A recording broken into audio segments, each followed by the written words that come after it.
જો આવનારા ભવની અંદર મને મનુષ્યનો અવતાર ન મળે ને તો એક કબૂતર જેવો ભાવ આપજો. એ ગોખલાની અંદર બેસી બસ પ્રભુ તમારી પ્રતિમાને નિરખતો રહું, તમારી પ્રતિમાને દેખતો રહું.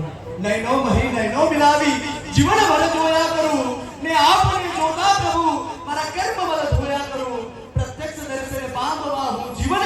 આપણા હોટલોમાં, આપણા રેસ્ટોરન્ટમાં હરવા ફરવામાં આપણું મન હરણ થઈ ગયું અને જ્યારે સિદ્ધિબેનનું મન એ રજો હરણમાં જોડાઈ ગયું. આજે આપણા સૌની વચ્ચે એમનો આત્મા છે સૌથી ઊંચો, માટે એમની અનુમોદના કરતા આપણા બંને હાથ ઊંચા. આવો मैं विनती करूंगा जिससे ज्ञान